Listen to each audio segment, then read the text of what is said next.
Welcome to Crime Core Network, where real stories are stripped to their core, and the truth is examined one detail at a time. Every case has clues, every suspect leaves a trace, and every mystery waits for someone to connect the pieces. Support this channel. Help us scale. Like, share, engage, and comment. Subscribe for more true crime stories. This encourages us a lot. For nearly 40 years, this murder had no suspect. The evidence existed the entire time. It just couldn't speak. Until now. Colorado, 1987. A quiet night settles over the foothills outside Denver. Traffic thins. Porch lights glow softly. The city exhales.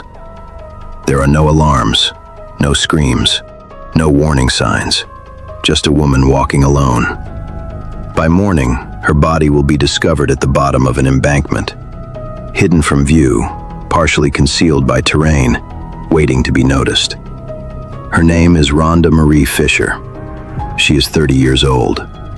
For nearly 40 years, her murder will remain unsolved, suspended in silence, buried in old police files, and remembered only in fragments, until science finally speaks.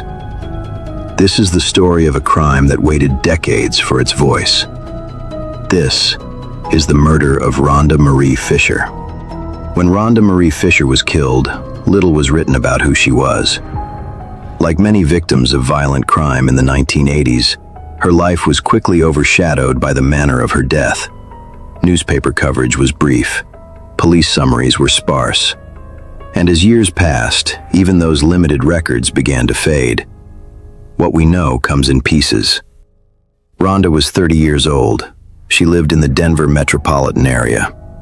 She was navigating a transitional period, staying with friends, moving between residences, planning what came next. She was not reported missing immediately. She was not the subject of an active search. She simply vanished into the night.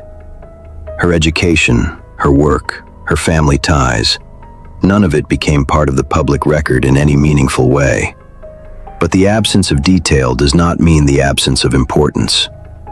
Rhonda mattered. Her life mattered, and someone took it from her. March 31st, 1987.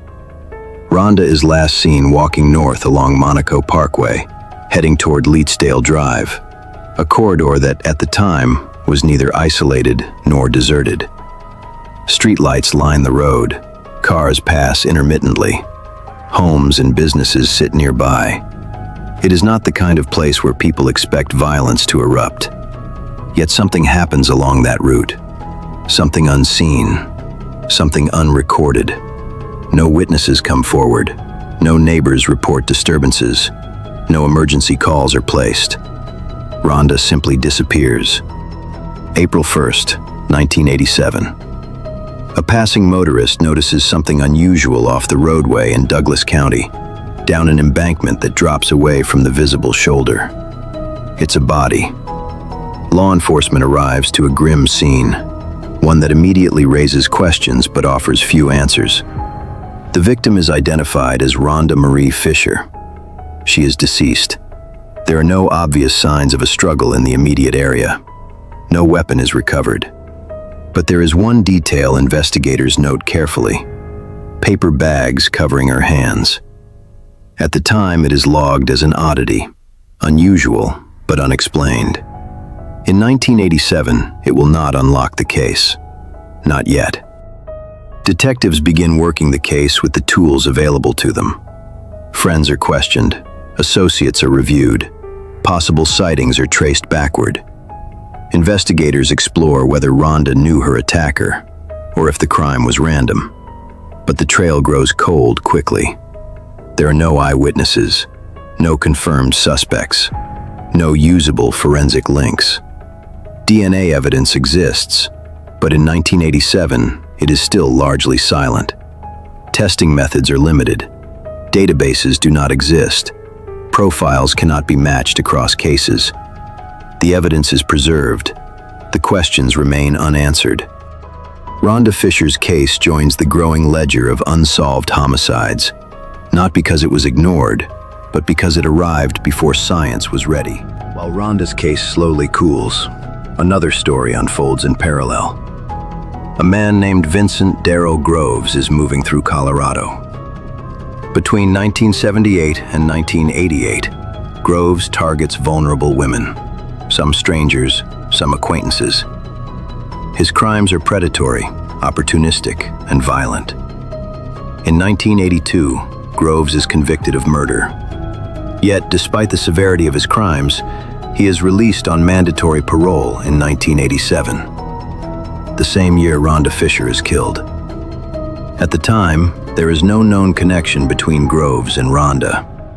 No witness places them together. No evidence links him to her death. No red flags surface in the investigation. Groves blends into a criminal justice system strained by limited data sharing, parole oversight failures, and forensic gaps.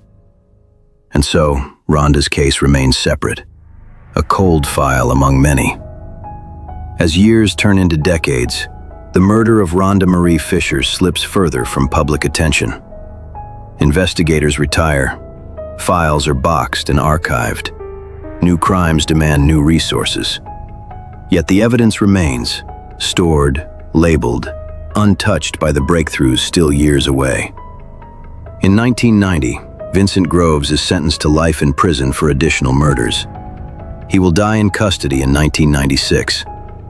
Still, Rhonda's case remains unresolved. No arrest, no charges, no answers. In 2017, investigators attempt renewed forensic testing on evidence from Rhonda's case. But even then, the results are inconclusive. Technology has improved, but not enough. The paper bags remain preserved. The DNA remains silent. Rhonda's name stays on the cold case list. October 2025. Investigators run a case-to-case DNA comparison using modern forensic databases and refined techniques. This time, the result is immediate, undeniable.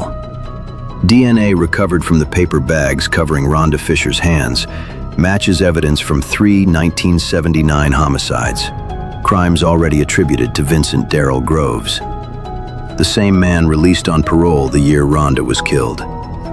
After nearly 4 decades, the connection is finally made. Not through witnesses, not through confessions, but through science. Vincent Groves is already dead. He cannot be arrested. He cannot be charged. He cannot stand trial. For Rhonda's family, if any survive, there will be no courtroom reckoning. But there is truth. Her case is no longer unresolved. Her death is no longer a mystery. Her name is no longer a footnote. Rhonda Fisher's story exposes the limits of justice in its era. It shows how many crimes were committed during gaps in technology, not because perpetrators were invisible, but because evidence had not yet learned how to speak. Her case is not unique. Across the country, countless victims from the 1970s and 1980s wait in storage rooms and evidence lockers for the same moment, when science finally catches up. In 1987, Rhonda Marie Fisher's story appeared briefly in local newspapers, then disappeared. In 2025, it returned, with answers. Not justice in the traditional sense, but truth. And sometimes, truth is all that time allows. Rhonda Marie Fisher is no longer a cold case. Her name has been restored, her story reclaimed from silence. And while justice came too late, it finally came. This section does not speculate. It does not diagnose. And it does not attempt to explain violence through emotion or myth. It looks only at what is documented and what the case itself reveals. What matters here is not who the offender was, but how this crime remained invisible for so long. The individual linked to this case was not identified through a confession, not through witness testimony, and not through motive. He was identified through pattern. Patterns that were present decades earlier, but could not yet be connected. Across confirmed crimes, investigators would later observe the same elements repeating quietly. Victims selected through access and opportunity. Minimal interaction before the crime. No communication afterward. No attempt to control a narrative or claim recognition. This was not expressive violence. It was instrumental. The goal was not attention. It was completion, followed by disappearance. One detail is important here. There is no evidence of symbolism, no staging, no messages left behind, no signature meant to be seen or understood. Crimes like this often remain unsolved not because they are complex, but because they are quiet. Silence protects them. The offender was not immediately suspected for reasons that had little to do with intelligence. At the time, investigative systems were fragmented. Databases did not communicate. Parole monitoring operated in isolation. Cross-case comparisons required manual effort across jurisdictions. Patterns existed, but they were scattered. Technology had not yet learned how to connect them. It is important to correct a common misconception. This case does not demonstrate brilliance. It demonstrates absence of connection. The offender did not outthink investigators. He outlasted the tools available at the time. And the deepest psychological impact of this case is not found in the offender at all. It exists in the aftermath, in decades without answers, in families left waiting, in a victim reduced to an unresolved file. Cold cases do not pause trauma. They extend it. This case was not solved by insight or theory. It was solved when evidence finally gained a voice. And when it did, decades of silence ended. Rhonda Marie Fisher's case waited for science. And eventually, science arrived.